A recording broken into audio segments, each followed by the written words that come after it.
You ever meet someone who can turn "what do you want to eat" into an existential crisis? Yeah, that's not overthinking. That's deep processing. There's real psychology behind people who can't stay on the surface. Let's talk about the people who live in their head and why they're actually built like that. So here's the thing. Not everyone's brain is wired to chase meaning. Some people like quick answers. Deep thinkers like complete models. Psychology actually has a term for this: need for cognition. It's the tendency to enjoy effortful thinking. High need for cognition people literally like thinking. They get a little dopamine hit from connecting ideas. Today, I'm breaking down why they overanalyze, why they get tired of small talk, why they're so hard on themselves, and why the world low-key needs them. The core drive: need for cognition. Deep thinkers are not slow, they're thorough. Psych research shows some people enjoy effortful abstract thinking more than others. That's need for cognition. What does that look like in real life? They ask why after everyone else is done talking. They don't accept "that's just how it is." They're allergic to "because I said so." They don't want an answer. They want the underlying mechanism. "Why did she ghost me?" turns into "how do humans attach? What's her childhood pattern? What's my self-concept?" Now you're 14 tabs deep into attachment theory at 2 a.m. High openness equals new ideas all day. A lot of deep thinkers also score high on openness to experience, that big 5 trait. That means they like ideas, they like aesthetics, they like complexity, they like symbolic stuff, philosophy, metaphysics, even your weird conspiracy TikToks.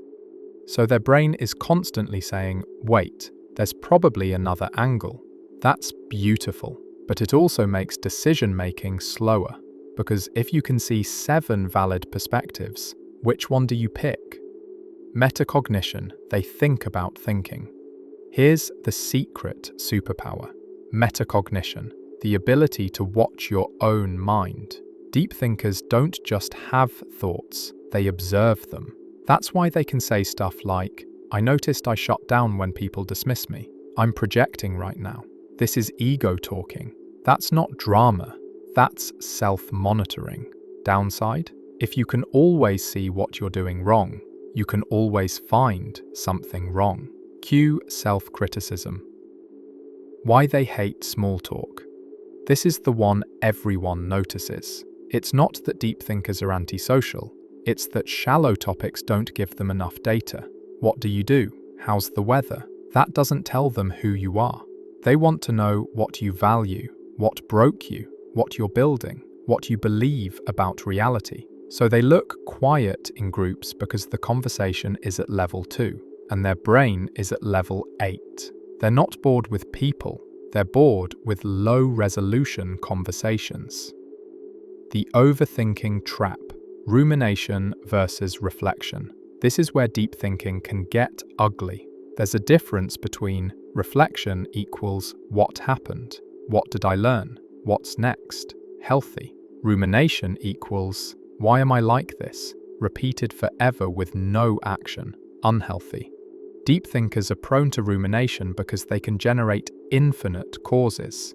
Breakup? Maybe it was timing. Maybe my attachment style. Maybe my childhood.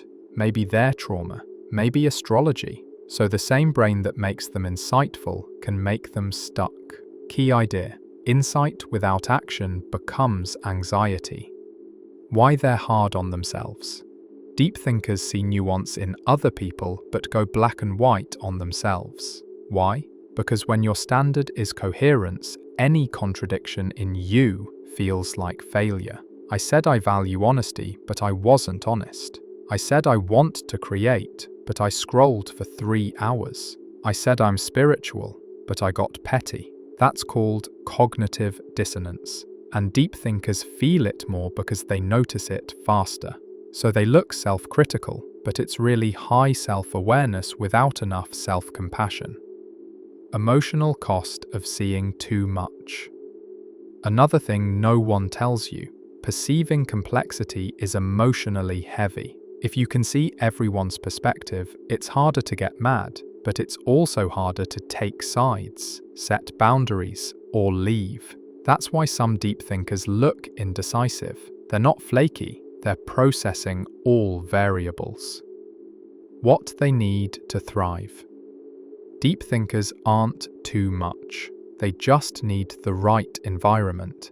Long-form conversations, podcasts, late-night talks, voice notes, creative outlets to dump complexity, writing, music, coding, philosophy videos, thoughtful eyes, people who don't freak out at nuance, action loops, think, decide, do, review. That keeps them out of rumination.